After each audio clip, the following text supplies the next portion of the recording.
Bem-vindos ao podcast School of Unicorns. Hoje temos connosco o professor Dr. Manuel Pinto Coelho. Nasceu em Lisboa, dia 26 de julho de 1948, licenciado em Medicina pela Faculdade de Medicina da Universidade de Lisboa e doutorado em Ciências da Educação pela Universidade de Trás-os-Montes e Alto Douro. Tem uma pós-graduação em Medicina e Envelhecimento pela Universidade Autónoma de Barcelona, é membro Great Distinction da World Society of Anti-Aging Medicine desde 2016 e da American Academy of Anti-Aging Medicine. Fundou em 2015 a Clínica Dr. Pinto Coelho, galardoada com o Prémio Internacional Award in Excellence and Quality, é autor de vários livros, entre os quais os best-sellers Chegar Novo a Velho, Mais Vida, Mais Saúde, Mais Tempo, O Segredo do Sistema Imunitário e Seja um Super-Humano. Meu querido Manuel, meu grande amigo, muito bem-vindo. É um prazer enorme partilharmos esta sexta-feira de manhã. Tenho muitas perguntas para te fazer, acho que vou aprender muito contigo, aliás, como aprendo sempre que estamos juntos. E vou-te provocar um bocadinho também, já que é o que tu fazes às pessoas muitas vezes. Vou-te dizer coisas que tu vais gostar, acho que não te vou dizer coisas que tu não vais gostar. Queria começar um bocadinho pelo teu passado. Como é que chegaste a esta parte da medicina de envelhecimento? Queria que me contasses, assim, resumidamente, a tua história. Muito bem, antes de ir ao passado, deixa-me ir ao presente e dizer que é uma honra e um orgulho estar aqui perante ti numa perspectiva mais profissional e mais oficial de que normalmente costumamos estar. Há uma amizade muito grande que nasceu há uns anos, como tu sabes, e de ir para cá, sempre que estou contigo, de uma forma mais visível ou menos visível, ela cresce, ela aumenta. Porquê? Pela percepção que eu tenho que tu és uma pessoa do melhor que há, és uma excelente pessoa, és um ser humano extraordinário. Já tenho vários testemunhos também que me confirmam isso e que depois, és Vou ficar emocionado. Esse problema é teu. E és um profissional de primeira apanha, quer dizer, porque, e como tal, sendo assim, tens todas as características para ser uma pessoa que me encanta estar com. E, portanto, isto para mim é um orgulho mesmo estar contigo e estou disponível para me fazeres todas as perguntas que quiseres. As perguntas nunca ofendem, as respostas é que podem ofender. Portanto, está da minha parte depois resolver as questões que tu quiseres pôr, mas tens luz verde para perguntar o que quiseres e que bem entenderes. Olha, é tudo recíproco, tenho imensa admiração por ti. Temos uma proximidade muito grande. Desde que nos conhecemos, parece que aquele clique aconteceu. E estamos unidos, daí já mais ninguém nos afasta, nem nos larga. Eu acho que... Também acho que sim. Acho que é muito difícil acontecer o que quer que seja que nos afaste. Muito difícil, para não dizer impossível. Há muitos aninhos, não é? Como tu disseste aí na bibliografia que generosamente leste, ante cá vai para 75 anos e como tal... És um miúdo? Já passei, já muita água passou por baixo da ponte e como tal dificilmente eu me surpreenderei nesse aspecto. Conheço-te há tanto tempo já... São 4 ou 5 anos que parecem 40 ou 50, portanto já não me surpreendes. Dificilmente haverá alguma coisa que nos afastará um do outro. Muito obrigado, meu querido. E, entretanto, também estamos a falar na semana em que lanças, ou relanças, não é? O teu maior sucesso. Esse Chegar Novo a Velho. Eu penso que terá sido esse livro que me, fora a brejeirice da expressão do termo, me lançou e que as pessoas ficaram, meia dúzia de pessoas ficaram a saber que eu existo. Porque foi em novembro de 2015 que eu editei esse livro, que foi, dizem, o livro de não ficção mais vendido em 2016 e 2017, muito por responsabilidade da CMTV, já havia CMTV, que durante um ano me convidou para lá ir todas as semanas. Então, todas as semanas uma pessoa lá a falar do livro, logicamente que as pessoas acabam por saber que alguém existe. E foi o que aconteceu comigo. Isso projetou de alguma maneira as minhas ideias na consciência das pessoas e claro, eventualmente terá merecido alguma procura depois. Os outros livros que eu escrevi apareceram na sequência nesse Chegar Novo a Velho. Eu gostei da expressão, de tal forma que a patenteei, ninguém mais a pode usar, e os outros livros que escrevi depois desse, até agora, 3 ou 4. Tenho aqui os nomes todos. Tenho aqui, já não sei se te lembras. Deu-me assim louca, e pus-me a escrever, e eu aí digo as palavras introdutórias, explico com alguma satisfação porque é que isto tem acontecido. Não foi só esse, foi os outros que escrevi, já desde o primeiro que escrevi em 1986, o Toxicomania, a Liberdade Começa no Corpo. Na altura estava ligado às drogas e dependências, mas dizia eu, gostei de saber que a palavra doctor, já comentei isso contigo, a palavra doctor quer dizer, vem do latim doco, que quer dizer ensinar. E, portanto, eu fiquei satisfeito de pensar que isto não é assim uma loucura assim tão extraordinária minha, porque é normal a pessoa, quando tem uma formação destas, gostar de expor aquilo que sabe, mais ainda quando os resultados são bons. Claro. Mais calcular, se os resultados não fossem bons, tinha que estar caladinho e mudar de área ou mudar de assunto, coisa que Sem dúvida. Mas, de facto, os resultados são ótimos e eu tenho este frenesim, pode-se dizer, porque não é normal a pessoa escrever 4 livros em 3 anos, ainda por cima quando tem de trabalhar, não é? Se não tivesse nada a fazer e estivesse em casa agarrado à máquina, muito bem, agora com a casa cheia, ter que trabalhar para caramba, como ainda trabalho, primeiro de dentro às 7h40, e ter, de facto, esta história, há ali qualquer coisa extraordinária, e eu percebi que não é tão extraordinário como isso, porque é normal que a pessoa que sabe e que vê os resultados dos seus conhecimentos traduzidos nas outras pessoas, e ainda por cima, como o tema é a saúde, penso que não há nada mais importante que a saúde, fique animado para continuar a fazer o que tem feito. E daí, na sequência da tua pergunta, depois desse livro que escrevi em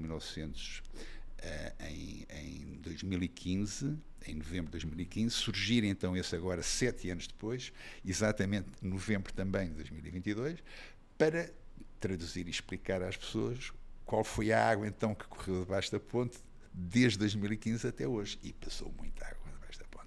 Os outros livros que eu escrevi focam vários assuntos, um sistema imunitário, o outro 50 formas hormonas, de chegar a envelhecer com alguma qualidade. O da água do mar não tenho aqui, não chegaste a... Sim. Logo nesse primeiro livro, piada falar em água do mar é curioso, não imaginas o sarilho que foi isso. Vê um processo disciplinar que ainda está a dar que falar na Ordem dos Médicos. Mas já levaste uns quantos também, mas todos resolvidos. Os advogados existem para isso. Eu, curiosamente, eu estava ali no carro a pensar, eu cheguei um pouco mais cedo para não apanhar o trânsito na A5, e estava aqui a pensar, mas que perguntas é que o me irá fazer, por que áreas é que ele irá entrar. E dei comigo racionais. Eu quero entrar em todas, quase todas. Deixa-me cá medir o meu estado de espírito. E fiz assim uma autoanálise e pensar bem como é que é o meu estado de espírito. E, curiosamente, embora haja ataques, volta e meia há ataques, eu estou tranquilíssimo. E lembro-me de uma coisa que eu li e que me encantou e que vou dizer contigo em primeiras núpcias, que é uma frase do Nelson Mandela, que eu não posso esquecer, nem tu te vais esquecer, nem os nossos ouvintes que estão a ver isto se vão esquecer quando eu a disser. Quando lhe perguntaram, quando foi liberto daqueles 29 anos, salvo erro, ou mais 30 e tal anos, a quantidade tremenda de anos que ele teve preso, se não odiava tudo e todos que puseram naquela situação durante tanto tempo, a resposta dele foi esta: se eu guardasse azedume e ódio, ainda continuaria preso. Até comove. Se eu guardasse algum azedume e ódio, ainda continuaria preso. Portanto, se um homem daqueles, um gigante daqueles, diz uma coisa destas, caramba, então somos nós que sermos atacados por muitas outras pessoas, ou por quem quer que seja, que vamos ficar aqui todos melindrados, qualquer que seja. Temos é que realmente avançar. Há um ditado hindu que também alimenta o meu espírito. Temos que pensar que eu tenho 74 anos, estou a caminho de 75 e, como tal, estou numa fase em que já se tolera mais as coisas. Por um lado, se tolera-se menos por outras, mas, enfim, neste tipo de coisas eu penso que sou mais tolerante. Esse ditado hindu diz uma coisa curiosíssima também. Diz que um coração, quando está em paz, vê uma festa em todas as aldeias. E eu estou um pouco assim. O meu coração está em paz. Então, claro, caramba, ao fim desta idade, ter 6 filhos cá em baixo, 5 cá em baixo, 1 lá em cima, ter 7 netos, ter uma casa que, graças a Deus, corre lindamente, pessoas todas entusiasmadas, resultados a aparecer, e há 4.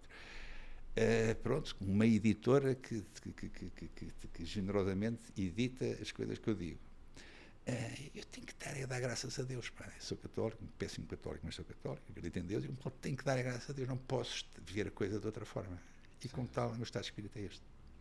Não, é a melhor forma de poder lidar com a crítica, que ela existe quando fazes coisas diferentes, coisas inovadoras, e quem é pioneiro acaba por levar sempre com essas más palavras de pessoas que te querem puxar para a manada, não é? A propósito disso, é dizer o seguinte: graças a Deus que essas críticas existem. Se calhar, se essas críticas não existissem, eu não teria o trabalho que tenho. Não sei, mas se calhar condicionaram muito o trabalho que eu tenho. Apesar de tudo, digo e repito, aquilo que mais condiciona o meu trabalho é os resultados que eu vejo da ação do nosso grupo de trabalho. Que não há eu, ninguém faz nada sozinho, nem tu fazes nada sozinho aqui na tua São as nossas equipas. É sempre um trabalho de equipa.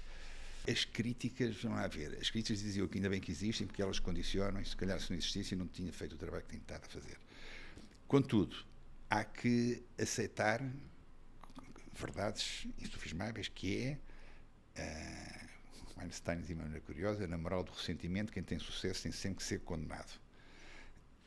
Tenho essa ideia, e já percebi há algum tempo que isto é assim. Claro. A nossa Laurinda Alves, quando era casada com Miguel Sousa Tavares, tem uma expressão que eu cito de memória também, que me serve às mil maravilhas e que entra bem agora na sequência da pergunta que me fazes.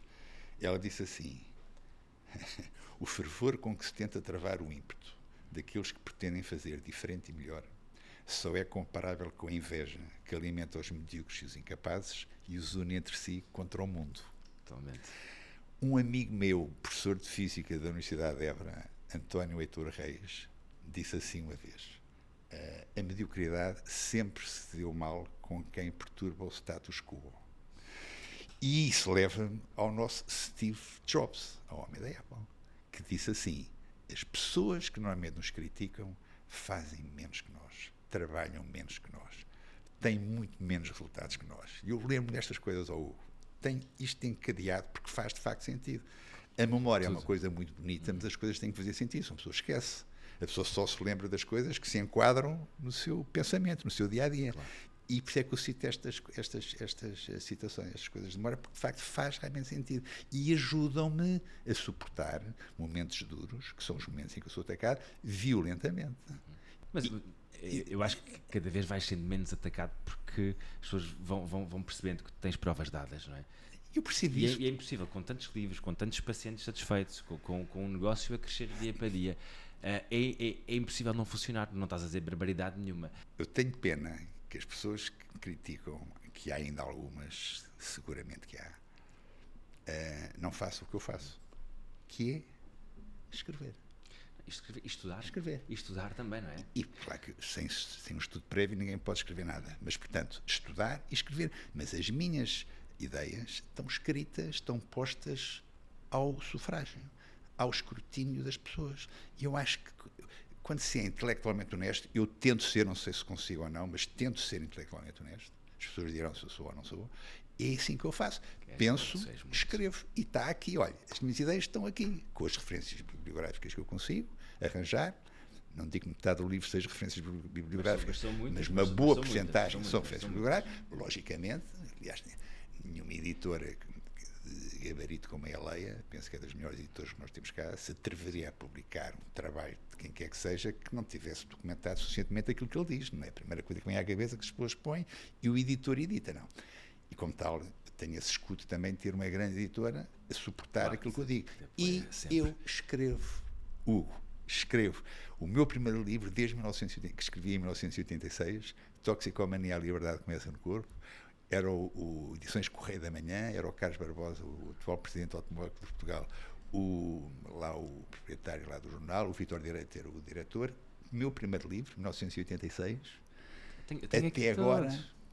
Não sei quantos livros que eu já escrevi. Toxicomania, a liberdade começa no corpo, todos, depois tem aqui o ser herói para a heroína. Da droga foram para aí 5 ou 6. E depois daí, então, investimento saudável. E hormonas, colesterol, 50 formas de se chegar com saúde à idade mais avançada.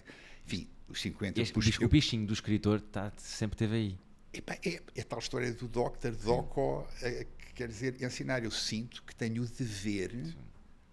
de ensinar, de dizer às pessoas, um dia deste eu parto, por muito fantástico que seja, em mim próprio, fazer aquilo que eu digo às pessoas para fazerem, para ajudar a chegar a novas a velhas, tentar funcionar como cartão de visita e ter mais ou menos uma figura apresentável dos meus 74 anos, há um dia deste eu parto, inevitavelmente eu parto. Então eu tenho o direito de não dar os instrumentos que os meus doentes e as pessoas que eu assisti me deram.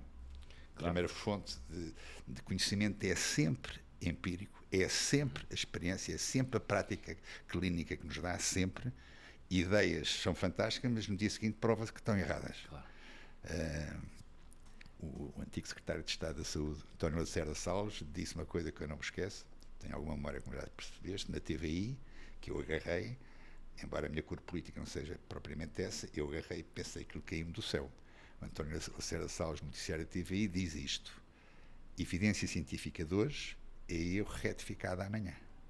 Aquilo é exatamente isso, porque ideias de hoje, amanhã prova-se que não estão corretas e que estão erradas. E não temos que ir ao Newton, nem temos que ir ao passado. E como tal, a prática clínica, aquilo que a gente aprende com a prática clínica, com o dia-a-dia, não muda, fica. Aí ninguém muda, aí não é o verdade hoje e é mentira amanhã, não. Não é mentira aquilo que eu vi e os resultados que eu senti na Joaquina ou no Adalberto. Essas são mesmo verdade. E como tal, o empirismo é sempre importante. Daí aquele livro que eu escrevi, o antepenúltimo, aliás, o último que escrevi em março, Seja um Super-Humano, 50 hábitos que vão ajudar a envelhecer com saúde, assim, uma coisa do género. Eu pus 50 na capa para celebrar os meus 50 anos de prática clínica. Licenciei-me em 72, 2022, toma lá 50 anos. Epá, as pessoas não têm que ter cursos na Sorbonne para perceber que o tipo que anda há 50 anos a ver doentes tem algo para dizer. Tem algo para dizer. E muito para dizer, não é? E acima de tudo, eu vejo-te muito como um embaixador da prevenção, um embaixador da saúde e não da doença. Porque adoro essa pergunta. Eu sabia que contigo tinha que correr bem. Essa discussão tinha mesmo que correr bem. Porquê? Porque eu tento, e acho que tenho conseguido de algum modo, dado o meu contributo, para que as faculdades de medicina modifiquem os seus programas académicos. Até agora já houve uma que o fez, na Universidade Nova de Lisboa, porque introduziu uma cadeira de nutrição no programa académico, para fazer a prevenção da doença, olhar para a saúde antes da doença. Há que ligar alguma coisa. Eu não vou repetir, que eu já disse isto algumas outras vezes, portanto eu vou ser breve. As pessoas vão estar chato a falar outra podemos vez. Ter a manhã toda, depois nós dividimos o podcast em ouvem, vários temas. Já ouviram isto e vão dizer, o homem fala outra vez de Hipócrates. Mas eu tenho de dizer, então se a tua pergunta, quando o estudante de medicina deixa de o ser e passa a ser médico, ele sonha com o juramento de Hipócrates. O Hipócrates, pai da medicina, disse: o alimento é o nosso principal remédio. Portanto, achas normal não haver uma cadeira de nutrição nos programas académicos das faculdades de medicina? O que é que uma orientação, portanto, uma ação, uma atividade ligada à saúde para prevenir a doença obriga a olhar para a alimentação? Porque é verdade, não é só o pai da medicina que diz, é evidente que é verdade. É a nutrição, é o alimento que é o nosso principal remédio. Já percebeste porque há cá tanta animosidade ainda contra quem diz estas coisas, não é? Quem perturba o status quo, de algum modo, é sempre condenado. Porque, na realidade, os meus colegas, sabes o que é que eu estou à vontade de falar? Porque eu pensei como eles dezenas de anos. Não foi 1 ou 2, é dezenas de anos. Eu pensei assim, eu tenho 50 anos, eu vejo doentes há 50 anos, não é desde 1972 que eu vejo o problema assim, porque ninguém me ensinou. E, portanto, eu sinto que estou a fazer o meu trabalho, o meu papel, estou a dar o meu contributo, doa a quem doer. Custar, doa a quem doer. Para mim, o doente tem toda a primazia, não é? Eu faço, eu vir-me do avesso para ajudar quem me procura e as pessoas que me estão a ouvir para terem mais saúde e serem mais felizes. Custo o que custar, eu hei de dar relevo ao papel brutal que é a nutrição, que ainda não é ensinada, exceto na Universidade Nova de Lisboa, cadeira de Ciências da Nutrição, que o faz agora. Espero que outros sigam o exemplo, para que as pessoas percebam que para tratar da saúde, para as pessoas terem saúde, para ajudar as pessoas a terem sempre saúde e nunca adoecerem, envelhecer não é sinal de adoecer, não tem nada a ver uma coisa com a outra. O processo de envelhecimento é um processo de conquista. E tem que acontecer, não é? Nós temos que envelhecer, temos que envelhecer bem.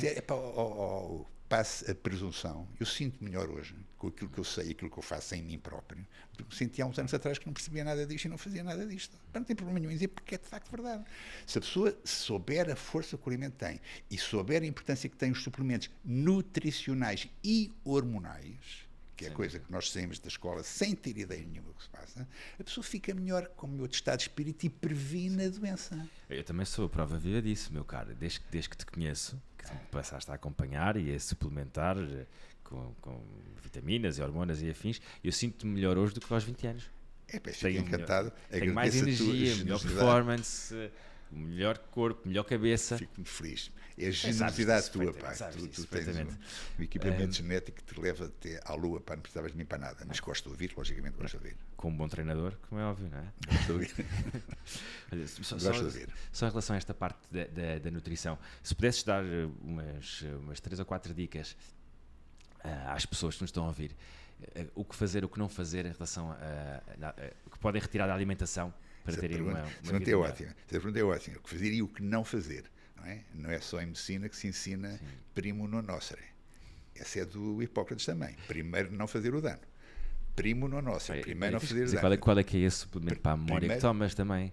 Epá, olha, só o facto de não fazer as neiras já me ajuda. Era aquilo que eu estava a querer dizer. E claro que tomo, para mais queres que diga já aos três. Fosfatidilcerina, piracetam e vimpocetina. Digo já. Pois, mas pronto, começar a fazer mas o não fazer as neiras é fundamental. Primo non nocere, como nos ensinava lá o pai da medicina ao Hipócrates, que dá para tudo. Dá para a medicina, dá para a engenharia, dá para o direito, dá para todo lado. E na realidade é verdade. As nossas células estão equipadas para se irem reproduzindo, para se irem regenerando. Para o nosso equipamento solar, até aos 100 e quantos anos? até aos 120 anos. As nossas células estão preparadas, estão equipadas para vivermos até aos 120 anos. Agora, primeiro que tudo, temos que fazer o quê? Não as sufocar. Dar-lhes, por um lado, não fazer as neiras, não as sufocar. E depois, dar-lhes o material que elas necessitam para serem regenerantes. Como eu digo, células da retina regeneram-se de 3 em 3 anos, células do intestino de 10 em 10 anos, fígado, baço e pâncreas de 350 a 500 dias, o esqueleto, os ossos de 10 em 10 anos. Essas células precisam é de material para irem operando este trabalho de regeneração. Daí a importância gigante do alimento ser correto, biológico, orgânico, e não incluir, já te vou dizer o quê, na sequência da pergunta que tu me fazes, e depois dar-lhe os suplementos que necessitam. Porquê? Porque a nutrição, por muito bem esgalhadinha que seja, já não nos dá aquilo que dava há 40 anos atrás. Tu és muito novo, portanto não te podes lembrar, mas eu lembro, tenho mais uns aninhos que tu, como é que sabia um morango há 40 anos atrás. Não tem nada a ver com como sabe um morango hoje. Quem diz o morango diz a cebola, a batata, lá fora. Porquê? Porque a agricultura intensiva que hoje faz com que estruturalmente os alimentos que saem debaixo da terra já não tenham nada a ver com aquilo que eram antes. Porque aquilo são ressemeados, o mesmo metro quadrado de terra é ressemeado dezenas de vezes. Portanto, logicamente, que aquilo que lá sai não pode ter a mesma qualidade. E daí ser uma importância gigante os suplementos. Porque só em tese é que tu olhas para um alimento e pensas que está lá A, B, C, D, E, F. Não. Deveria estar, mas na realidade não está. E daí tu tens que suplementar. Sim, ou, e a dieta também não conseguimos no nosso dia-a-dia, se calhar incluir tudo aquilo que deveríamos, não é? Perdão? Também se calhar com o nosso dia-a-dia não conseguimos ir buscar os alimentos todos que necessitaríamos. Com certeza, com certeza. Na vida que nós temos aqui de trabalho, em Lisboa ainda por cima, se vivesse meio lá no Alentejo ou no outro sítio onde pudéssemos ter a nossa horta biológica e orgânica. Era uma boa ideia. Era um sonho. Era uma boa ideia. Isso era um sonho, ainda não perdi a esperança de isso acontecer. Poder estar. Mas tens lá uma hortinha, tens lá umas coisas no teu jardim que eu já vi. Disseste bem e bem. Tens lá umas coisinhas, tens lá umas coisas biológicas. Mas isto para dizer que, na realidade, as nossas células podem se revertir até aos 120 anos, mas temos primeiro que não nos fazer mal, os nossos equipamentos celulares, os nossos tecidos não nos fazer mal, pondo de lado tudo quanto os machuca. Que suplementos é que pode dizer que são os mais importantes? Pronto. Depois depende de pessoa para pessoa. Muito bem. Que patologia estamos a falar? O principal é aquilo que erradamente ainda se chama vitamina D. Como tu sabes, vitamina é aquilo que o corpo não sabe formar, não sabe sintetizar, ele tem que importar. Mas a vitamina D o corpo sabe formar. Basta pôr-se ao sol sem as palhaçadas dos cremes de proteção solar durante algum tempo. Se for a hora do sol, que ele está a pico, 11 da manhã, 2 da tarde, 60% do corpo exposto sem cremes de proteção solar são 10 mil unidades internacionais de vitamina D. Os países das latitudes equatoriais que têm mais sol têm 10 vezes menos doenças autoimunes que nos países do norte da Europa, onde raramente há sol. Isto é para tu veres a importância gigante que a vitamina D tem. Eu dá imenso prazer, hoje já se fala da vitamina D, mas eu fui o primeiro a fazê-lo. Não gosto de pôr em bicos de pés, mas enquanto é irresistível e não eu lembro que começaste-me a dar já aqui há uns anos e hoje em dia toda a gente sol faz mais bem que mal. o sol não é tão mau assim como isso, temos é que saber estar exposto ao sol da maneira correta, não é estar feito lagarto de manhã à noite e apanha um cancro da pele que é que nem gingas. Mas, portanto, lá expliquei nesse livro de Chegar Novo a Velho, novembro de 2015, que o sol apanhado com critério faz mais bem que mal. E lá então falei da vitamina D, que não é vitamina, é uma hormona. E porquê que é uma hormona? É a hormona principal que nós temos. Portanto, a resposta à tua pergunta, qual é que é a principal vitamina? Da vitamina Diríamos, a vitamina, eu ponho nesse livro e nos outros todos que escrevi, entre aspas, porque ela de facto é a principal hormona. Porquê a principal?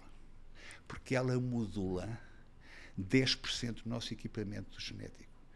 Em 2004, 2003, foi finalmente fixado o nosso genoma, 23 mil genes funcionais.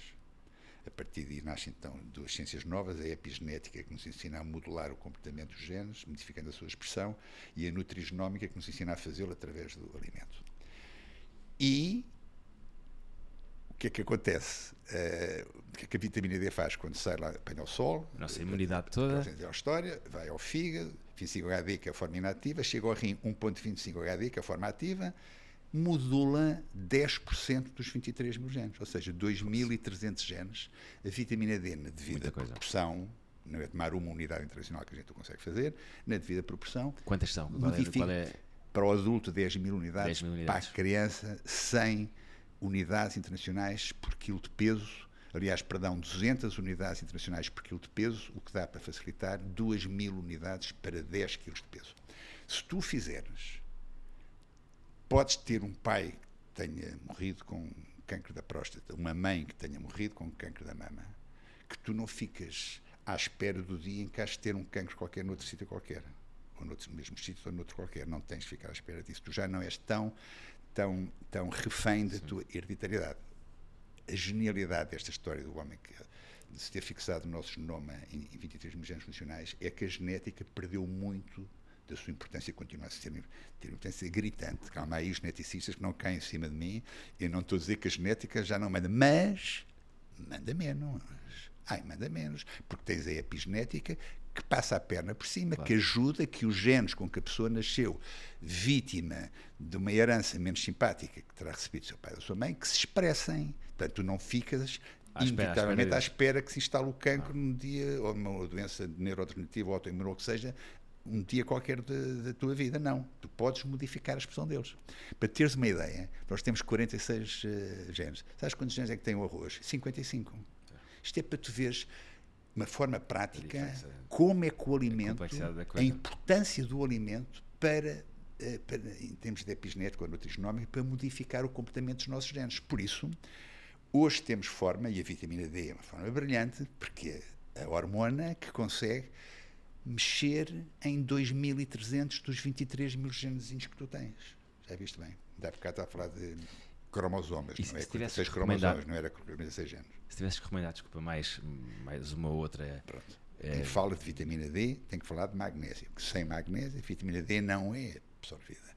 E quem fala de vitamina D tem que falar de vitamina K2, porque a vitamina K2 agarra-te no cálcio que a vitamina D levanta. O problema da vitamina D, quando é receitada em altas doses, é o cálcio que pode provocar e pode ir parar a uma parede de uma artéria ou a um rim, provocando lá um cálculo renal. Aí tens que fazer duas coisas: limitar o aporte de alimentos ricos em cálcio e, por outro lado, dar-te a vitamina K2, não é K1, tem a ver com a coagulação do sangue, não tem nada a ver com isso. K2, que agarra no cálcio e o mete para dentro do osso. Portanto, há ainda um chá que eu receito muito em consulta nas pessoas que fazem doses muito grandes de vitamina D. Eu receito doses muito grandes de vitamina D, seguindo o conselho do neurologista célebre brasileiro chamado Cícero Gali Coimbra, que utiliza o chamado protocolo Coimbra, que dá 1.000 unidades internacionais por quilo de peso às pessoas com doenças autoimunes.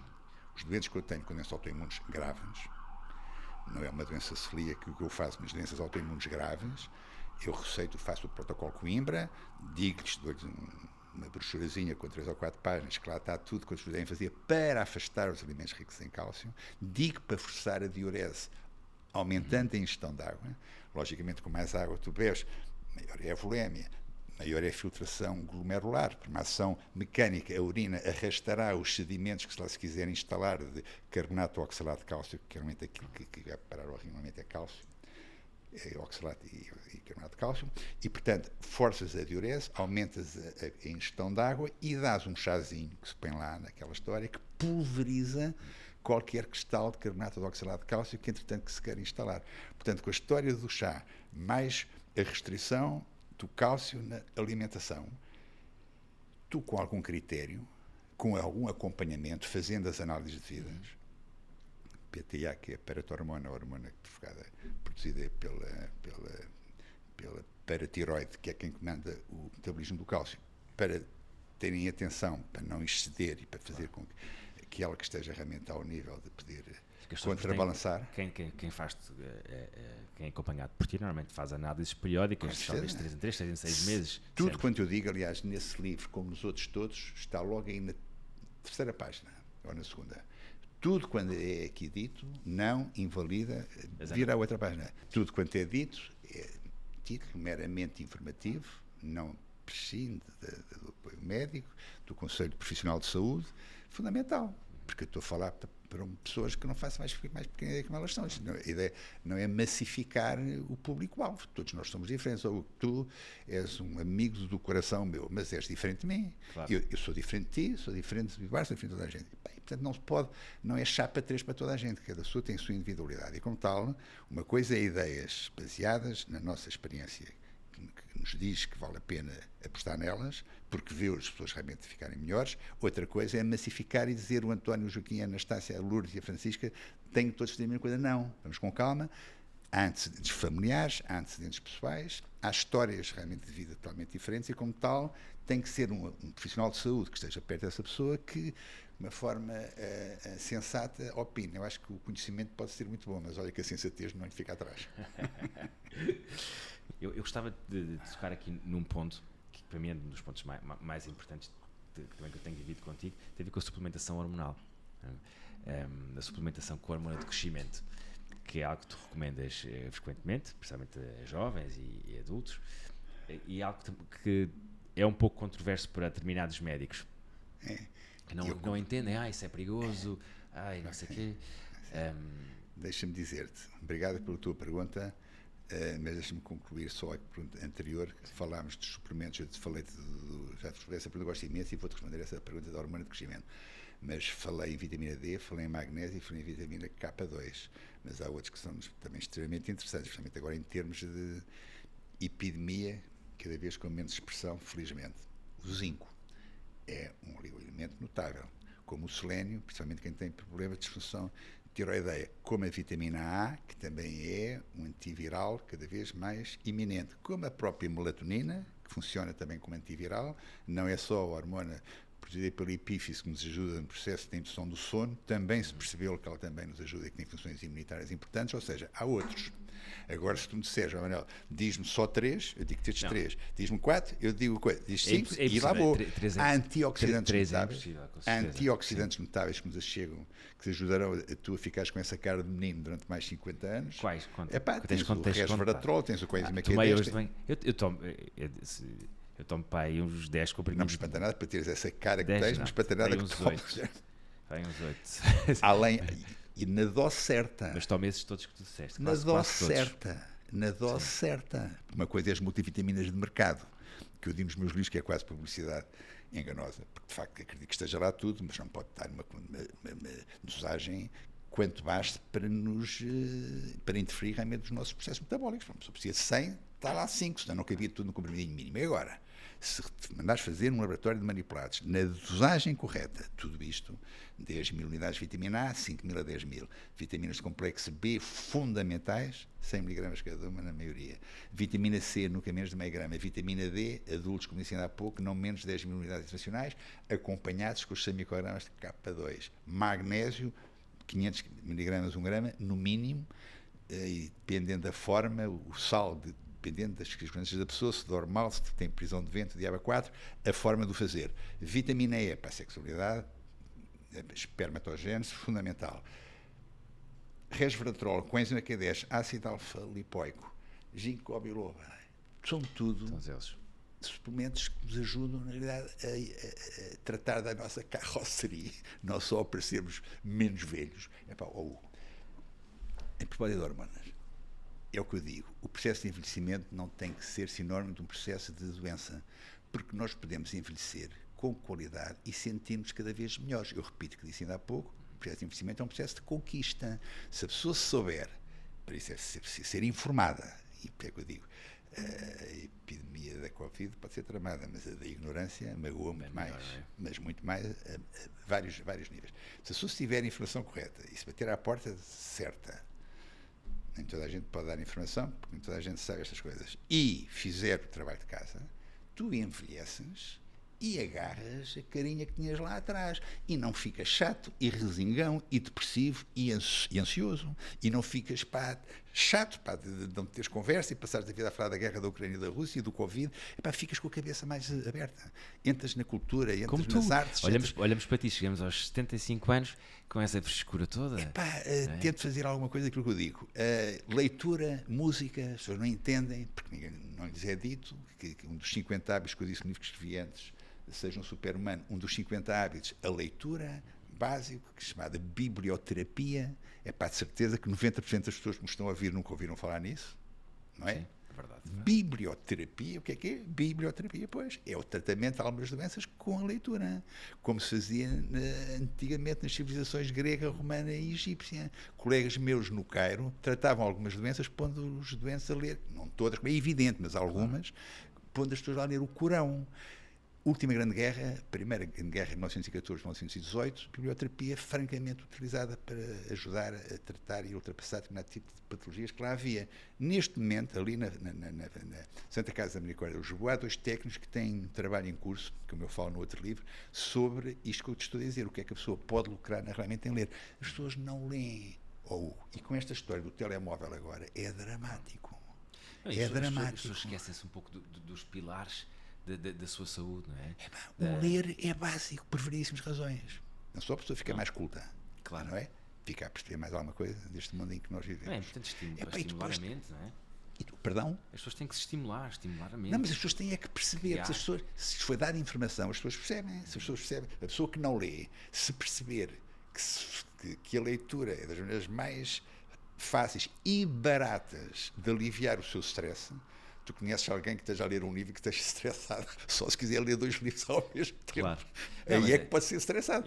E tratar do stress, desculpa estar-te a interromper, mas tratar do stress é primordial, porque é o stress que está por trás da maior causa de morte que há em Portugal e na China e em todo lado, que é as doenças cardiovasculares. O stress é que condiciona as doenças cardiovasculares.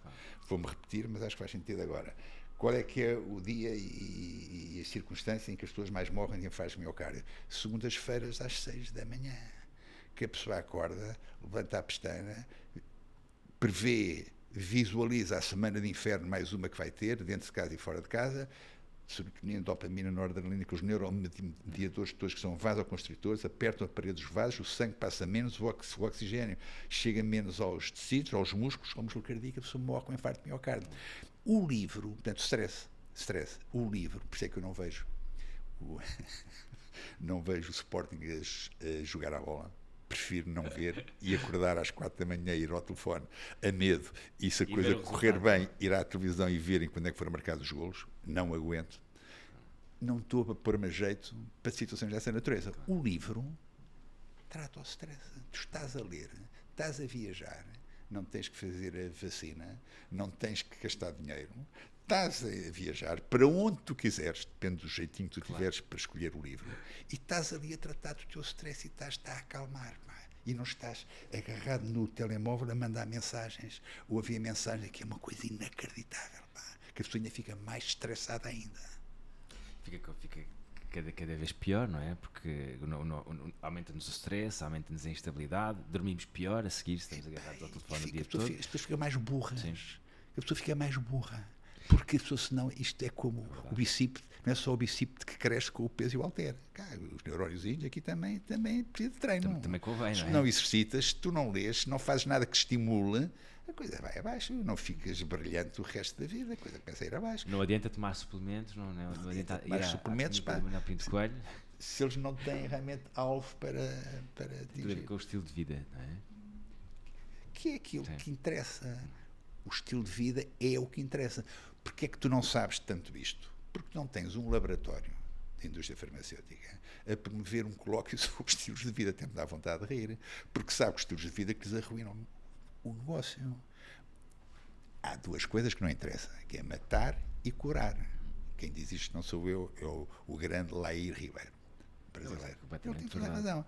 Os laboratórios, portanto, que é quem financia este mundo e o outro, em todas as áreas políticas, económicas, financeiras e não só, sabem que interessa-lhes é continuar com o paradigma vigente, uma maleita, um comprimido. Interessa que a pessoa fique doente para dar o comprimido. É assim que os seus acionistas chegam ao fim do mês com os bolsos forrados.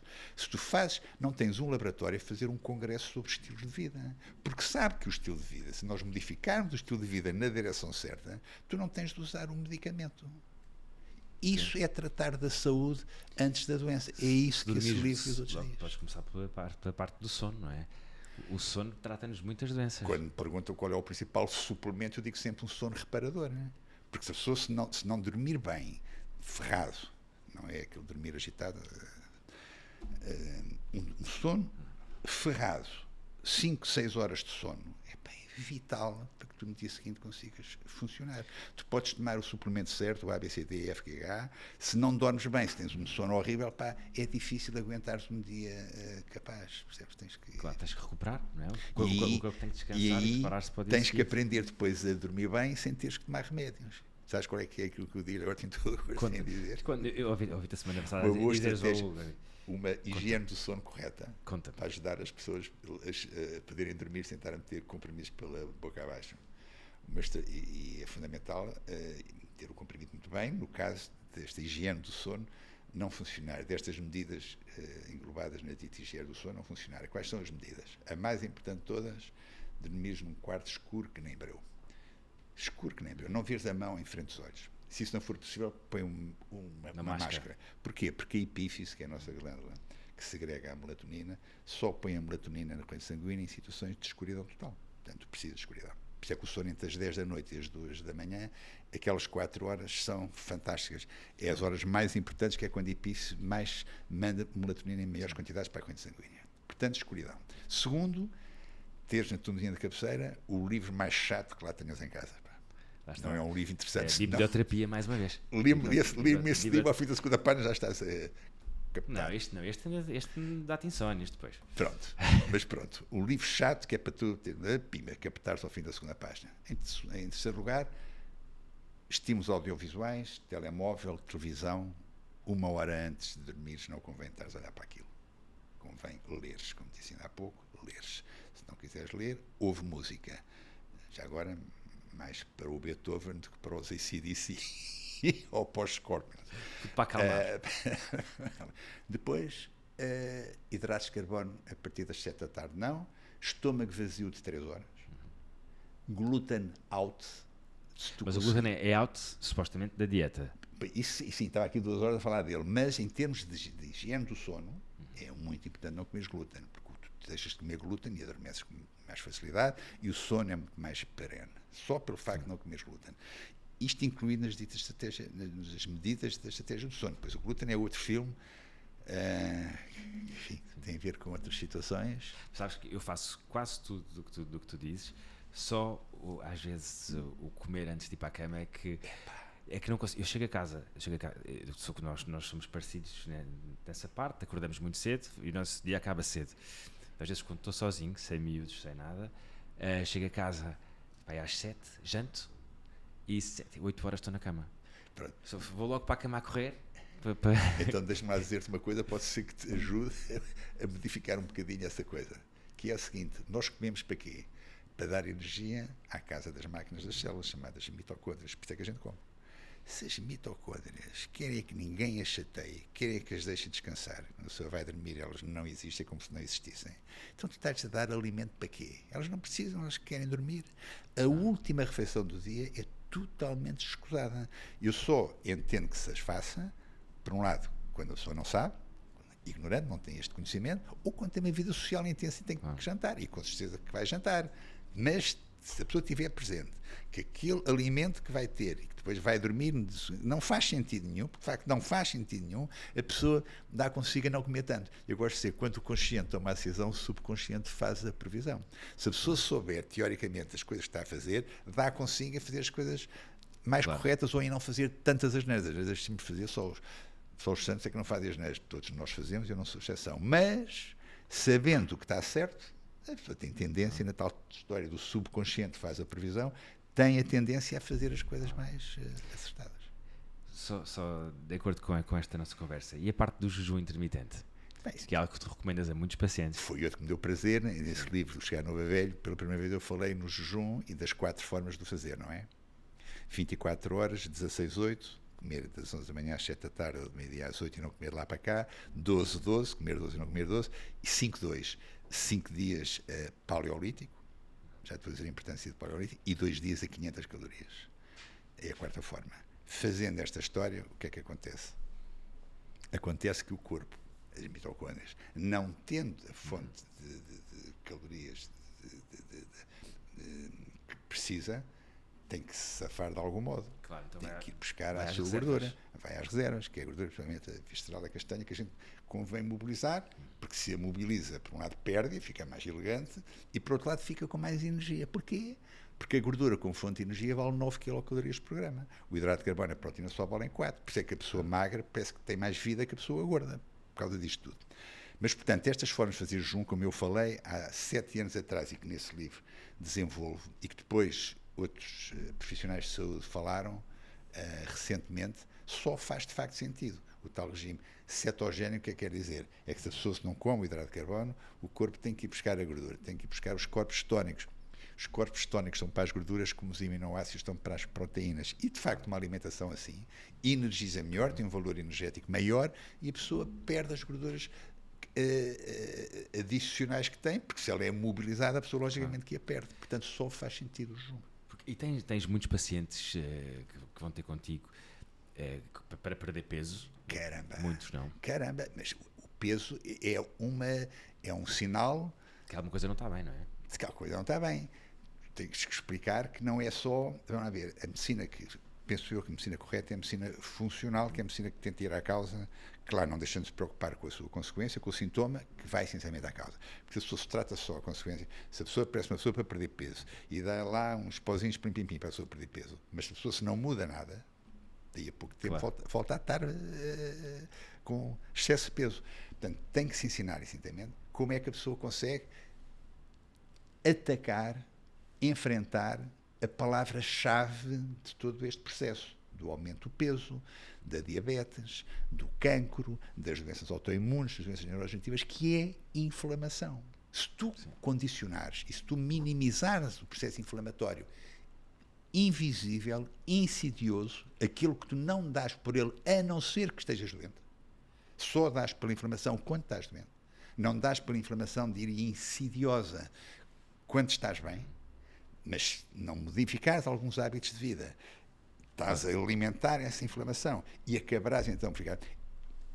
O que tens que fazer, ainda à causa, é diminuir a inflamação. Se tu diminuires a inflamação da forma correta, pelo alimento, pela abolição das toxinas e dos metais pesados, por um sono reparador, por estratégias de lidar com o stress, por estratégias de dormir melhor, tudo aquilo, enfim, que as pessoas que escrevem sobre isto dizem, tu estás a minimizar o processo inflamatório. E o que é que acontece? Estás a ficar com menos rugas, vamos à hormona de crescimento que perguntaste ainda há pouco, eu adoro falar nela, e nas outras coisas que tu me perguntaste. Tens menos rugas, tens um ar mais fresco, estás menos inflamado, pareces mais vivo, pareces com as ideias mais no sítio, ou seja, sentes-te com mais saúde, sentes mais novo. Inflamação é a palavra-chave. Eu fiquei contente quando vi o sobrinho Simões escrever sobre inflammaging, que é aquilo que eu escrevi em 2015, no meu chegar no Velho. Inflammaging. Ele sabe, percebe, mas foi por causa do cancro, que tem essa situação, como outras graves, começam um processo inflamatório. Por isso é que me custa, antes de ir ao hormônio de crescimento, custa-me, e adoro dizer isto, porque coisas novas, que não disse em outros lados, um bocadinho polémicas, acredito, mas é a bem dos doentes e a bem das pessoas que nos ouvem e das suas famílias e dos seus conhecidos que eu o digo, custa-me ver sítios de responsabilidade onde se trata de doenças graves como o cancro, não ter uma palavra em relação àquilo que pode inflamar o corpo, como é o caso do alimento. Está dito. Vemos Está dito. Posso dizer a mesma coisa em inglês ou em francês, mas não mudo uma palavra. Isso vê-se bastante nos hospitais, não é? Que as pessoas que estão doentes, que estão com doenças gravíssimas, continua a dar-lhes hidratos de carbono, açúcares. Em consulta de pronto. Então o que é que disseram? Então, e perguntou o que é que podia tomar. E coma tudo menos urtigas. Já me aconteceu por 2 vezes. Não me digo urtigas, mas outra coisa assim parecida. É extraordinário a história do cancro, quando se sabe que a célula neoplásica cresce por um processo de fermentação, para consumo de açúcar, não é? Por processo de consumo de oxigênio, não é? Como todas as células normais precisam de oxigênio, a célula neoplásica precisa de açúcar. Cresce por processo de fermentação, não por processo de consumo de oxigênio. E é extraordinário sabendo-se isto, aliás, isto é em si, que nas PET, que é aqueles exames que se fazem para perceber se há metástase, aquele círculozinho em encarnado que aparece no sítio onde está a metástase, qual é o encarnadinho? É o sítio onde se fixou o açúcar. A própria PET o diz. Claro. Então, sabendo isto, depois não se utiliza este ensinamento no regime alimentar da pessoa e diz à pessoa para comer o que quiser e tem o papo seco na mesinha de cabeceira, nos sítios onde se trata o cancro. Bem. Vamos para a hormona de crescimento. Hormona de crescimento. Hormona do crescimento. Como é que tu adivinhas que eu gosto tanto da hormona de crescimento? Não, eu senti grandes diferenças desde que comecei a tomar e ouvi algumas bocas de alguns médicos que realmente, mas tem cuidado com isso, e eu gostava que tu esclarecesses aqui um bocadinho mais sobre a segurança também desta hormona. Muito bem.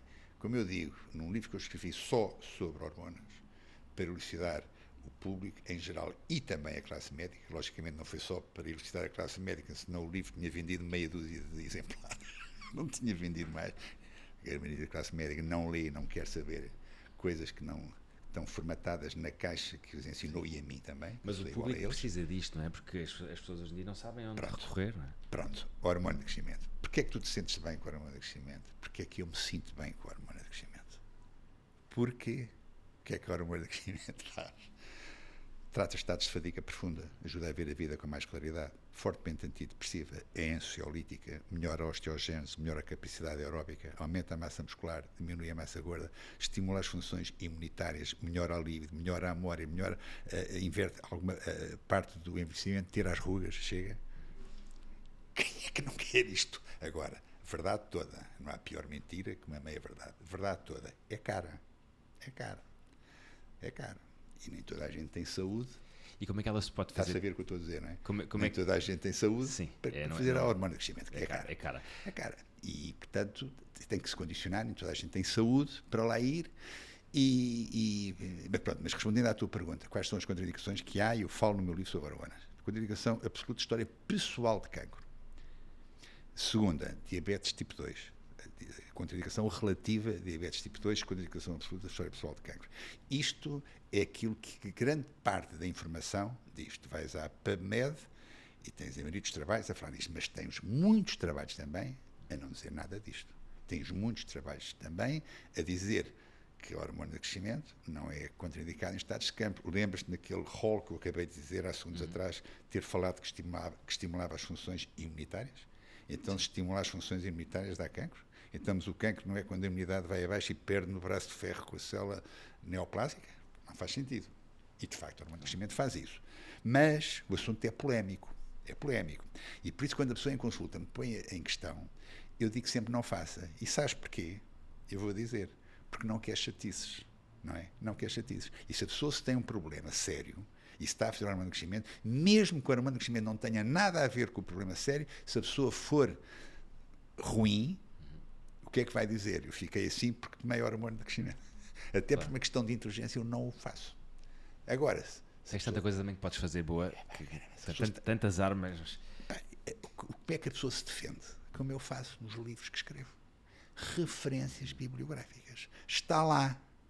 Porquê do que fazer assim ou fazer assado? Está lá em que se sustenta este conhecimento. Depois, se as pessoas, como diz aí, na página 2 ou 3, nesse e nos outros, a pessoa consulta o seu médico assistente, consulta-se a si própria, consulta outras fontes de informação que eu já, antes é que o médico era dono e senhor, come e cala, que é o médico que diz. Hoje já não é assim, o médico é mais uma fonte de informação, uma fonte privilegiada, porque uma pessoa que estudou e que teve a investigar e como tal, é uma fonte privilegiada de informação, mas é uma fonte de informação.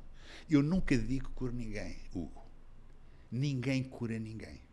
Quem se cura são as pessoas a si mesmas. Se fizerem o trabalho de casa, se utilizarem os instrumentos certos. A pessoa é que se cura, não é o médico ou qualquer outra fonte de informação. A fonte de informação dá a informação e depois a pessoa utiliza da forma que entende. E se utilizar de uma forma correta, então cura-se. Muito obrigado, meu querido. Olha, eu tenho aqui mais umas coisas para falarmos. Também. Vamos a elas. Gostava de falar aqui sobre, que já vi que falas neste livro também, que é sobre a microbiota e aquelas enfermeiras muito simpáticas que tens lá na tua clínica que fazem a lavagem do cólon. Queres-me explicar um bocadinho a importância que isso tem na nossa imunidade? Agradeço do coração essa tua pergunta. Nós falámos de imunidade, não só por causa do Covid, mas qualquer pessoa, qualquer profissional de saúde, interessa-lhe a imunidade, como é óbvio. A instalação da doença é sempre o resultado de um braço de ferro entre o agente invasor e quem nos defende, portanto, o sistema imunitário. Onde é que está 70%, 80% do sistema imunitário? No intestino. Estás já respondida a tua pergunta. Está no intestino. 70%, 80% da imunidade está no intestino. Na parede do intestino, chamada GALT, Gut Associated Lymphoid Tissue, células dendríticas, macrófagos, linfócitos T e B, e está dentro do intestino com os 100 trilhões de bicharada que tu lá tens, especialmente bactérias, mas também protozoários, vírus e fungos, que te pesa 2 quilos. 2 quilos dessa elegância que tu tens é a bicharada que tens dentro do teu intestino. A tua saúde depende dessa microbiota chamada.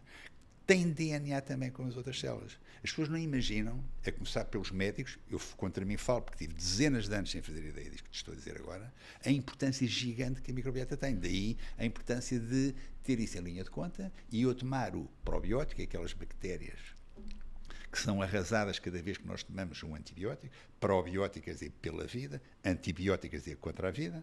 Os antibióticos são fantásticos, salvam vidas, quer dizer, não estou contra os antibióticos, por amor de Deus, se calhar nem estava vivo se não tivesse tomado um antibiótico numa altura ou outra. Mas há que ter atenção que o antibiótico mata o mal, mas também mata o bom. E mata aquilo que a gente precisa gritantemente, e que tem a ver com a nossa saúde, como é que aquilo, respondendo à tua pergunta, a importância gigante da microbiota para termos o nosso sistema imunitário capaz. Porque 85% daquilo que tens dentro do nosso intestino são bactérias boas, as tais que nos fazem a melhor das faltas, com DNA e tudo. Para teres tudo isto em condições, tens que tratar o intestino. 3 estratégias básicas. A primeira, a mais importante, não custa um tostão, até te poupa dinheiro, que é pôr de lado os alimentos inflamatórios, que te inflamam a parede do intestino e que provocam o tal dito intestino poroso, o leaky gut dos ingleses. O que é isto? Alimentos, já vou dizer quais, que digerem o cimento que une as células da parede do intestino umas às outras, chamadas enterocitos, se estiverem no jejum ou no William, colonocitos, se estiverem no intestino grosso. Cavando, digerindo o cimento que une as células umas às outras, cavam galerias no seu seio. Portanto, aquilo, a parede do intestino, ela existe para evitar que a gente como passe para o sangue, havendo lá buracos, passa mesmo para o sangue aquilo que nunca na vida lá deveria chegar, através dos alimentos que já te vou dizer. Então passamos a ter no sangue células de glóbulos vermelhos, glóbulos brancos, plaquetas, mas também proteínas mal digeridas, detritos alimentares, bactérias, toxinas, porque tu comeste aquilo que te esburacou a parede e que deixou passar para o sangue tudo isto, que é açúcar, glúten e caseína, na cafeína, bebam lá o café. Caseína, que é a proteína dos produtos lácteos, leite, manteiga, iogurte e queijo. E estes daí, eu não cansar de dizer, como é que é possível hoje vermos a medicina tão avançada, entre aspas, e assistimos cada vez a mais doenças? Oh, Hugo, tu hoje tens doenças como nunca houve. Nunca houve tanto cancro, nunca houve tanta doença autoimune, tanta doença neurodegenerativa. Podes dizer que temos métodos de diagnóstico que nos permitem hoje fazer diagnósticos que antes não se fazia. E se calhar por isso também há um maior número de doenças? Sim, correto. Mas também há um outro fator que antes, há 10 mil anos para trás, não havia e que hoje há. E que adoece as pessoas. É que há 10 mil anos, entrou a agricultura. E a agricultura entrou com os laticínios, com os cereais e com o açúcar. Os portugueses, Dom Pedro VI, século XVI, vão para o açúcar, vão para o Brasil, cana de açúcar, o maior país produtor de açúcar do mundo, e a partir daí então começam a surgir estas doenças provocadas por tudo quanto provoca o intestino poroso. Eu gosto de ter em consulta tudo quanto é branco, não presta. Açúcar, pão, batata, massa, arroz. O pão e a massa, porque tem glúten, embora tenha um índice glicémico mais baixo. O arroz e a batata, não tendo glúten, tem um índice glicémico mais elevado, portanto engorda mais. Leitura, tudo quanto é branco não presta. Dizia eu, isto acontece há 10 mil anos com a entrada da agricultura. E daí, há 10 mil anos para cá, haver muito mais doenças que há 10 mil anos para lá, para trás, embora a medicina fosse praticamente larvar naquela altura. Mas havia muito menos doenças. Porquê? Porque quando se comia carne, peixe, ovos, legumes, vegetais, fruta, nozes e amêndoas, no tempo do Paleolítico, o intestino estava muito mais capaz. Deixa-me dizer-te isto, pai, dá um gozo, o caneco fazê-lo, já sabes, a estima que eu tenho e a admiração estou a aprender imenso brutal que eu tenho por ti.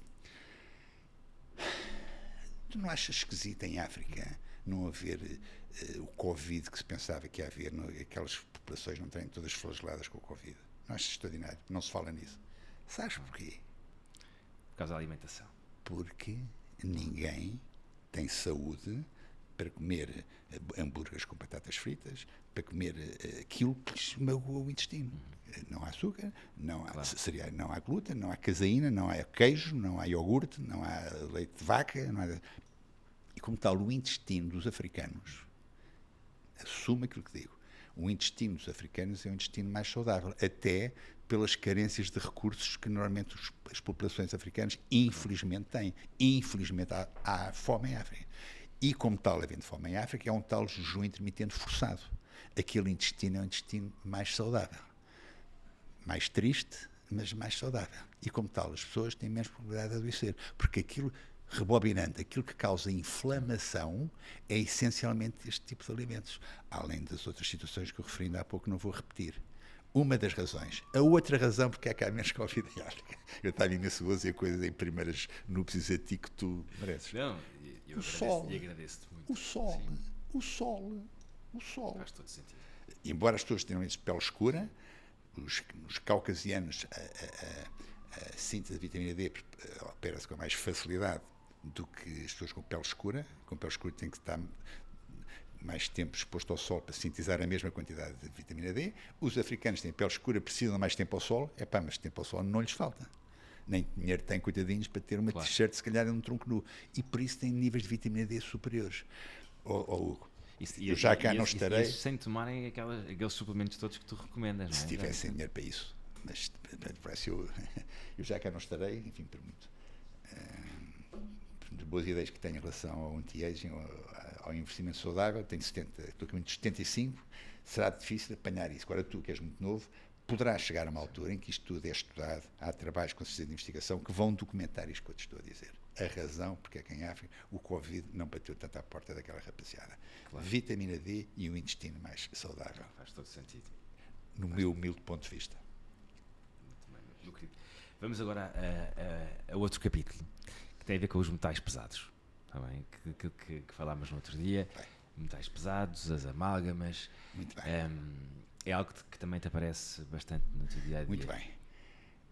As toxinas e os metais pesados entram naquele acrónimo integral do Graham Simpson, que hoje faz o favor de ser meu amigo, que sintetizou na palavra integral tudo quanto se deve fazer para a pessoa visar a saúde para não ficar doente. O I é estratégias para combater a inflamação, o N, nutrition, portanto, nutrição, o T, toxinas e metais pesados. Estratégia, para os outros, integral, não vem agora aqui para o caso, mas pronto, T, toxinas e metais pesados. Remover as toxinas e metais pesados, na medida do possível, na tua área, portanto, és médico-dentista, terem atenção que tudo quanto possa favorecer a entrada permanente, contínua, de metais pesados na corrente sanguínea, como seja mercúrio, como seja alumínio, como seja cádmio, prata, chumbo, todos os metais pesados que existem, não dá realmente saúde a ninguém. As mitocôndrias, as tais ditas casa das máquinas das células, ou central elétrica das células, não ficam muito felizes se tu, em vez de oxigênio, lhes deres metais pesados, que não é assim que elas respiram. E como tal, aí há que fazer a relação, há que evitar o aporte, portanto, tendo, no meu modesto entender, a coragem que eu tenho de estar a dizer a uma sumidade como tu estas coisas, mas no meu modesto entender, e se a pessoa já tem essa situação, encarar a maneira de minimizar essa situação, não é tirar a amálgama de um momento para o outro e fazer que haja uma entrada no sangue de mercúrio de maneira brutal, gigante, pode também ser Não, aliás, nós fazemos problemático. a remoção dessas amálgamas é feita de uma forma super segura, para não haver Não pode deixar de aspiração. ser. Não pode deixar de ser. Não pode deixar Mas de ser. depois, como é óbvio, não pode ser só a remoção da amálgama feita Sim, aqui sim, numa clínica sim, sim. dentária. Tem E que ser. evitar. Por exemplo, mercúrio, eu lembro sempre os peixes de grande porte. O atum, dourada, são peixes que têm mais capacidade para ter atum salmão na textura também, do seu corpo. Sabes porque é que a sardinha é o melhor peixe do mundo? Pois já, sabes porque é que a sardinha se chama sardinha? Conta-me. A sardinha chama sardinha porque foi um tipo de peixe que nunca se tinha visto antes, visto pela primeira vez ao largo da ilha de Sardinha, de Sardenha. E então batizaram o peixe de sardinha. A sardinha é o melhor peixe do mundo. Porquê? Porque morre nem um ano tem de vida. E como tal não tem tempo para o mercúrio e outros metais pesados se instalarem. E depois tem também ácidos gordos, ômega 3, é riquíssimo em ômega 3, os tais dois ácidos gordos, EPA e DHA, que são anticoagulantes e anti-inflamatórios, portanto é o melhor peixe do mundo, o melhor nos fazem, por cima é baratíssimo. E, Olha, agora já comi uma sardinha, por acaso. é para a sardinha do melhor que há, é baratíssimo. Mas, portanto, lá está, tem mesmo que a probabilidade naquele corpo mínimo se instalar mercúrio, e mercúrio e alumínio, que, precisamente os peixes de fundo de mar têm grandes características para o ter. Olha, me diz uma coisa, mas em relação a estes metais pesados, eles podem realmente potenciar aqui algumas doenças degenerativas e... Tudo quanto afete, tudo quanto não dê saúde à mitocôndria, não é conveniente, independentemente de poder gerar, pode gerar todo um leque de situações patológicas, seja doenças neurodegenerativas, seja doenças do síndrome metabólico, seja doenças autoimunes, seja cancro, seja o que for. O metal pesado e a toxina é algo que é excedente, não é normal. Tu há milhão de anos, não tinhas nada disto. As pessoas, curioso, dar-me uma oportunidade de dizer isso. É um conceito errado é que as pessoas na antiguidade morriam mais cedo do que agora. O que diz os estados arqueológicos, não é? Na realidade não é assim. Para teres uma ideia, o Hipócrates, não é? O homem morreu 500 anos antes de Cristo, não é? 640 anos antes de Cristo. Sabes com que idade é que o Hipócrates morreu? 83 anos. Sabes com que idade é que o Platão morreu? 80 anos. O Péricles, está aí tudo escrito, 85, Sócrates, 70. Aquela coisa que diziam Ou seja, que morria cedo, antigamente... Não é bem assim. Claro que, em termos de letalidade, a coisa era tremenda, os partos não eram assistidos, as pessoas morriam que nem tortas à nascença, acidentes imensos, politraumatismo, havia bastantes. Claro. Mas as pessoas tinham, por um lado, mais saúde, porque não havia, como eu te digo, aquilo que a agricultura nos trouxe, aquilo tudo lá, o açúcar, os cereais e os laticínios, e as pessoas também faziam mais exercício, mexiam-se mais porque a roda não tinha sido inventada, as pessoas tinham que andar a pé, não andava tudo rápido termido como nós hoje andamos de cá de um lado para o outro. Portanto, as pessoas tinham mais saúde nesse sentido. E havia muito mesmo metais pesados, mas não havia, o ar não estava carregado de toxinas e de metais pesados como está hoje. Claro, as nossas cidades são poluição, poluição, e não é preciso e tudo mais alguma coisa. Vai-se à China e a Pequim, que é uma coisa inacreditável. O ar cinzento, o ar cinzento, porque aquela história toda, logicamente, não dá saúde a ninguém. Olha, meu querido Manuel, ainda bem que falámos agora das amálgamas, porque isto é aqui um ponto de união que nós temos entre as nossas duas áreas, não é? E eu, quando vejo os pacientes, realmente eu não posso tratar só dos dentes e das gengivas e dos problemas orais, não é? Porque ao tratar da boca estou a tratar do resto do corpo. Nós somos um todo, exatamente. E nós fazemos cada vez mais uma medicina mais integrativa. Tal como tu também fazes uma medicina integrativa. A boca está ligada também a tudo aquilo que fazes, porque durante esta hora que conversámos, falámos metade do tempo de coisas que entram pela boca, não é? Que tudo entra pela boca. E a saúde começa na boca também. Portanto, nós vamos ter que arranjar uma forma de fazer uma parceria aqui. Seria um prazer, seria uma honra ter como parceiro estratégico o Dr. Hugo Madeira, meu querido amigo, pilar de referência, das figuras de referência que nós temos na área, tê-lo, uma parceria em ordem a poder complementar o trabalho com alguém que, de uma forma profissional e sabedora, saiba corrigir aquilo que de mal haja, como tu disseste muito bem, para onde dentro dos alimentos, que é a boca. Se a pessoa tem uma gengivite, se tem uma cárie dentária, se tem qualquer problema realmente na boca, não se pode pedir que a pessoa que tenha saúde, tu sabes isso muito bem. E é o reflexo, muitas vezes, de outros problemas que estão noutros órgãos, não é? Tens canais interferentes, escavações, a pessoa pode ter um problema no abdômen, pode ter cá um incisivo, um canino ou um molar, como sabes melhor do que eu, com uma situação qualquer, que se for tratada, o problema cá em baixo resolve.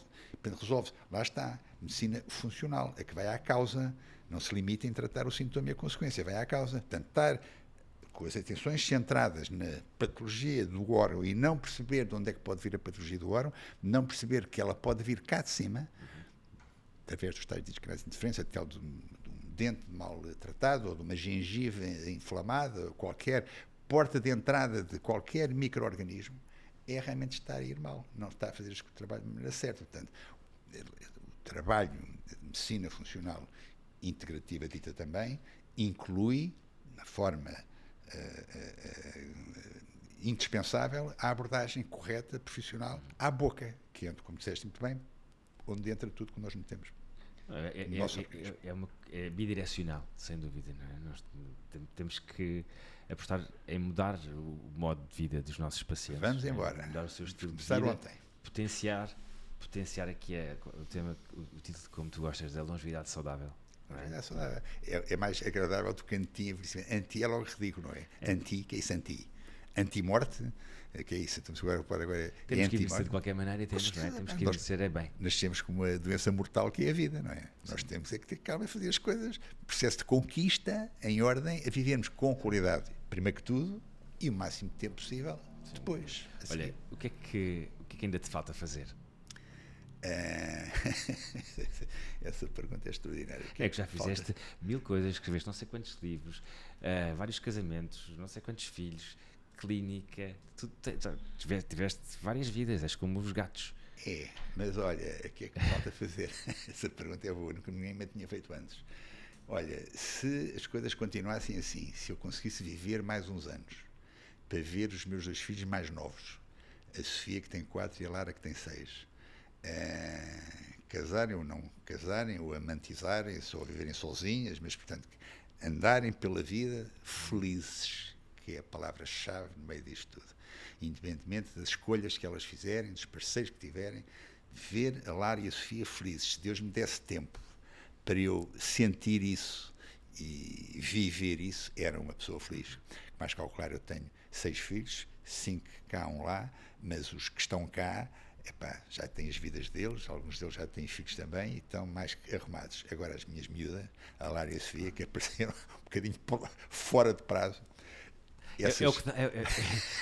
É o que dá a hormona do crescimento. Pronto, e as testosteronas. Exatamente.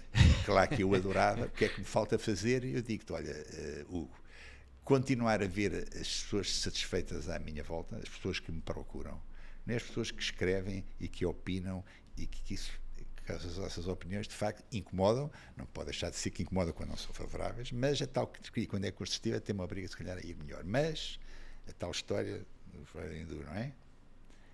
A crítica há de sempre existir.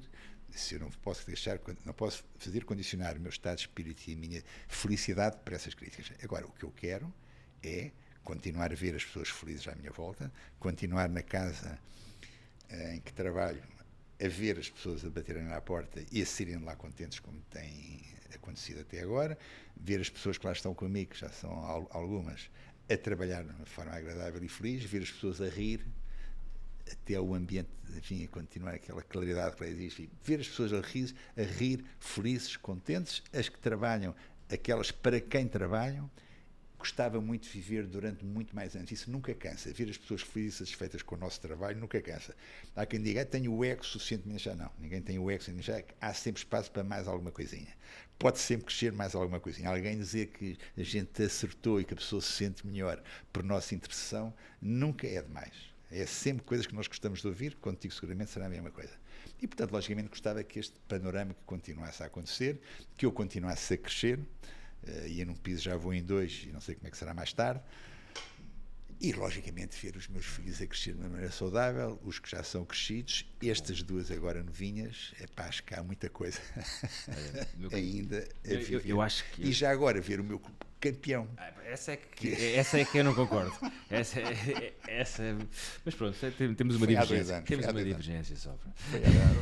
Foi há 2 anos, talvez. Olha, eu acho que tens muita coisa para fazer ainda e, acima de tudo, o teu papel perante as pessoas, perante a classe médica, é muito forte. É o de mudar mentalidades, é o de ensinar, é o de ser pioneiro. E tens que fazê-lo mais um pouco, porque é importante que alastres esta tua forma de pensar no bom sentido e que faças com que mais pessoas partilhem da tua medicina, da tua visão. Sabes como é que este livro acaba? A última frase que eu falei no livro, na sequência que tu estás a dizer, que é uma há algum risco, alguma crítica, coisas novas, diferentes, são criticadas, como disse ainda há pouco, mas esse livro, a última frase que eu falo nesse livro é assim: os barcos são mais seguros nos portos, mas não é para isso que foram construídos. É verdade. É isso mesmo. É isso essa mesmo. História. Enquanto eu vir que de facto vale a pena navegar, lá vou eu navegando. Sim. Com a minha equipe, a navegar em ordem, a ver continuar a ver as pessoas felizes e contentes e com mais saúde, que é que no fundo nós queremos. Nós estamos aqui, claro, para ajudar o próximo. De uma maneira ou de outra, há variedíssimas maneiras de fazer, não é só com o estetoscópio coisa, ou contigo a tratar da boa. Ver o próximo satisfeito é aquilo que nos move. É aquilo que move a condição humana, é o que é que há de fazer em ordem a pôr o seu semelhante mais feliz e mais contente. É o que todos nós estamos aqui a fazer. E o teu legado é, sem dúvida, melhorar a qualidade de vida das pessoas. E é isso que estás a fazer da melhor forma. Pô-las mais felizes através de melhorar a sua qualidade de vida. Muito obrigado. Gostei muito deste nosso bocadinho. Muito obrigado, Gandu. Eu vou ter que te convidar outra vez, porque havia muita coisa que eu queria perguntar. Quando quiseres, pá, mas contigo, eu acho que são temas, se calhar, mais ligados à medicina dentária. Temas que tu gostas, de fluas e afins. Mas vamos guardar, se calhar, um dia mais para a medicina dentária. Gostei muito de ouvir dizer que estás a fazer medicina integrativa e que é essa medicina que tu sentes que deves fazer, porque não ficas satisfeito por tratares a pessoa só daqui para cima. Porque a pessoa é uma unidade. A tal história dos canais interferentes, o dente influir cá. Terapia neural, tudo mais. Eu acho que eu já não me sinto confortável, não é? Acho que nós não podemos fazê-lo porque temos um papel de muita responsabilidade na vida das pessoas e nós não podemos tratar. Eu não posso tratar só de um dente, não é? Não posso deixar de olhar para o resto da pessoa, da forma como a pessoa anda, como a pessoa respira, como a pessoa se sente, não é? Portanto, então, esta história, indo logo ao detalhe. A saúde do dente pode influir na saúde do órgão da parede da caixa torácica, da região abdominal. Tudo relaciona as coisas com outras. Não se tem que sectarizar o corpo humano em departamentos estanques. Todos se interligam uns aos outros. E a boca, que é para onde tudo entra, como tu disseste, logicamente é a primeira a ter sido. Mas não é ficar por aí. No teu caso, médico-dentista, tens que fazer medicina integrativa e funcional em ordem a dares ou fazeres tu, ou dares a mão a quem o faça em ordem, na perspectiva integrada, ajudar. Tem que ser, porque eu acho que só assim é que vejo a minha missão a ser cumprida da forma correta. Não é? Mas vamos ter oportunidades para falarmos disso tudo. Uma honra e um orgulho dar-te a mão nesse teu propósito. Grande Hugo. Muito obrigado. Obrigado pela tua paciência. E gosto muito de ti. Não é? Estamos empatados um ponto para cada lado. Um ponto para cada lado, empate técnico. Sporting Benfica. Sporting Benfica. Muito amigável, muito amigável. Obrigado. Muito obrigado também.